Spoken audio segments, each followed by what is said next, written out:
The fact that, for the first time in history, hostile drones, Russian drones, were shot down over the territory of a NATO country was possible thanks to the determination, wise flexibility, and quick reflexes of both the pilots and the commanders. This is only the beginning of deeper cooperation for the security of our skies and our border, which is also the NATO border. And words alone are by no means enough here. During the consultations, both under Article 4 and in political consultations between capitals, we will expect much greater support. Much greater support. This is not our war. This is not a war only for Ukrainians. This is a war. This is a confrontation that Russia has declared on the entire free world. Tusk stated that drones posing a threat were shot down over Poland and called them Russian without providing any evidence. He also reported that Poland had asked NATO to invoke Article 4 of the Alliance Treaty for consultations. Dmitry Sergeyevich, could the drone incident be a provocation intended to keep Warsaw involved in conflicts with Moscow? You know, in this case, we would prefer not to comment in any way. This is not within our competence, and it is the prerogative of the Ministry of Defense of the Russian Federation. The leadership of the EU and NATO accuse Russia of provocation on a daily basis. Most of the time, they don't even try to present any kind of argument.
Yes, as I said, a full assessment is ongoing.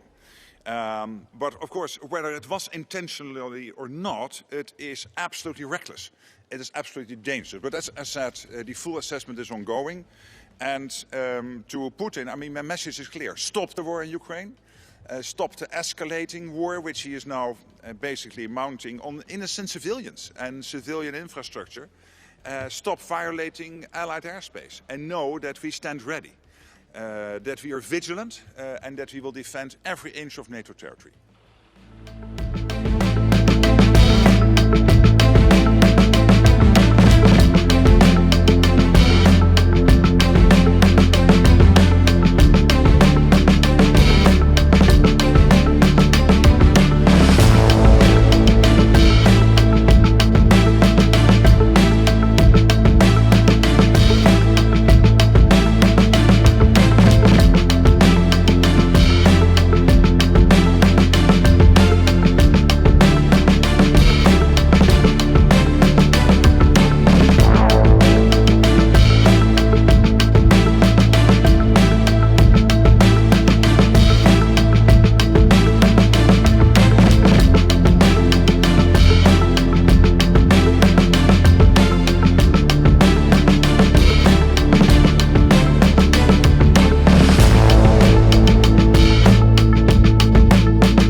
esteemed colleague.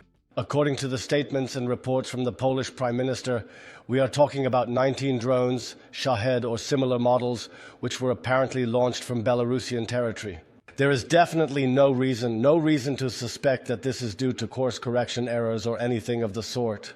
These drones were quite obviously deliberately set on this course. To fly into Ukraine, they would not have needed to take this route. According to the statements from Poland, they were also apparently armed accordingly. So something could have happened at any time. What this teaches us is what we've been talking about regularly for at least 2 years, that we are constantly facing a threat from provocations by Russian armed forces in Baltic airspace, in the Baltic Sea, on the water, under the sea, but also in Central Europe through hybrid attacks or such flights. We are preparing ourselves for this. We are cooperating with the Poles in consultations under Article 4. We support this approach because we believe it is the right thing to do. Signals need to be sent here. We have seen a reckless and unprecedented violation of Poland and Europe's airspace by more than 10 Russian Shahed drones. Europe stands in full solidarity with Poland.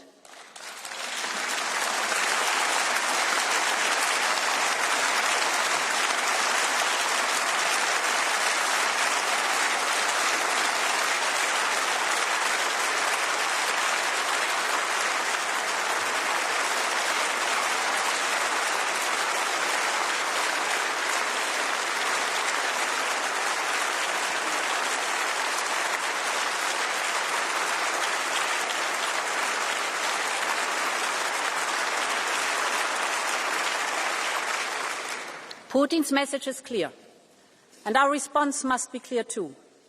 We need more pressure on Russia to come to the negotiation table. We need more sanctions. We are now working on the 19th package in coordination with partners. We're particularly looking at phasing out Russian fossil fuels faster. We're looking at the shadow fleet and at third countries. And at the same time, we need more support for Ukraine. No one has contributed as much as Europe. Close to 170 billion euros of military and financial aid so far, and more will be needed. And it should not only be European taxpayers who bear the brunt of this. This is Russia's war, and it is Russia that should pay.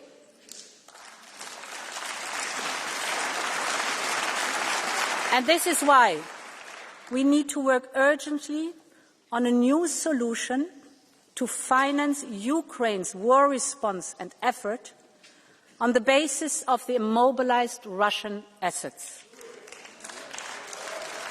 With the